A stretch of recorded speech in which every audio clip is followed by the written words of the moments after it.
Muraho neza. Ibendera ni kimwe mu birango bikuru by'igihugu ndetse tubibona kenshi mu biro bitandukanye by'inzego z'ubuyobozi n'ahandi hose amategeko abiteganya. Ariko se wari uzi ko umuturage yemerewe kuritunga? Ese bisaba iki? Bigenda bite? Nibyo tugiye kuganiraho, turi hamwe n'umukozi muri Minaroke ari buze kudufasha gusobanukirwa. Muratangira mutwibwira. Murakoze, amazina yanjye nitwa Aisha Tuyigane, nkaba ndi umukozi muri Minaroke. Tujye tubona abantu bagiye mu mahanga bagakenera kwitwaza ibendera cyangwa se bagiye gufana imipira. Ese bigenda bite kugira ngo umuntu abone ibendera? Nibyo koko umunyarwanda wese yemerewe gutunga ibendera kandi akarikoresha mu buryo bwemewe n'amategeko. Biremewe rero umuntu wese yaritunga nk'uko wari ubivuzeho. Ibisabwa ni ugukurikiza amabwiriza dufatanyije n'Irembo. Umuturage wese akoresha sisiteme Irembo agasaba ibendera ry'igihugu.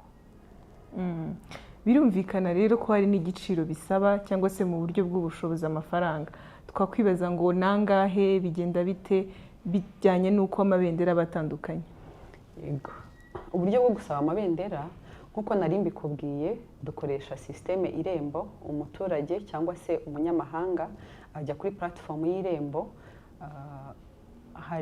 Hariho ibintu bitandukanye ariko we ahitamo Media and Society. Mu Kinyarwanda itangazamakuru n'imiyoborere myiza. Iyo ugeze aho ngaho nibwo ubona aho guhitamo kugura cyangwa kwishyura ibendera ry'igihugu. Uhageze uhita ubona uburyo butandukanye, ukabona n'amabendera atandukanye, uhitamo weho bitewe n'iryo ushaka. Kugeza ubu ngubu amabendera dufite muri system ari nayo akoreshwa, hari ibendera ry'igihugu rizamurwa hanze, hari ibendera ry'igihugu rishyirwa mu ma office, ririho ryanditse indoor flags, hari outdoor flags ari ryo rizamurwa hanze, hakabaho n'ikirango cy'igihugu aricyo bita ordinary seal, hakabaho ibendera riterekwa muri office ari desk flag, hakabaho n'agapin kamwe bambara ku ikoti. Ayo yose ni amabendera dutanga. Uburyo rero bw'ibiciro nabwo buragaragara. Iyo uhisemo indoor flags, ibendera ryo muri office, akunda gusabwa kenshi n'inzego za leta, n'ayangaya dukunda kurahiriraho. Iryo bendera rimwe, iyo uhisemo ibendera rimwe rya indoor flags, igiciro kiba kiriho ni 45,000.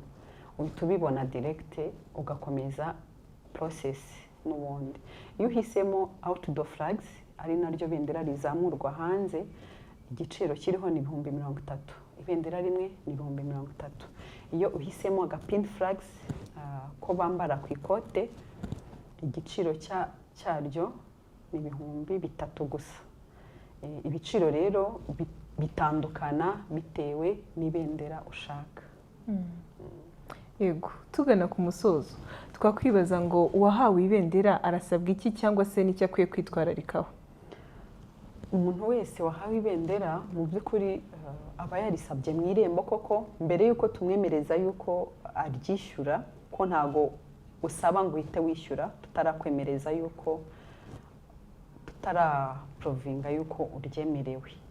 Muri kwa kurisaba unasobanura impamvu urishaka.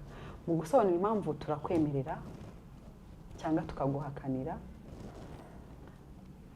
Ntabwo dukunze guhakana cyane ko abenshi baba bafite impamvu zifatika. Turakwemerera, yenda tukaba twanakubwira aho gukosora iyo wasabye iritandukanye n'iryo ukeneye, kuko nabyo bijya bibaho. Icyo tugusaba rero ni ukuribika neza cyangwa ukarikoresha neza mu buryo bwemewe koko, nk'uko ari ikirango gikuru cy'igihugu. Nimba urijyanye muri siporo ukamenya ko nuva muri siporo uraribika neza koko, nturifate ngo urijugunye hanze, urikoreshe mu buryo butemewe. Murakoze.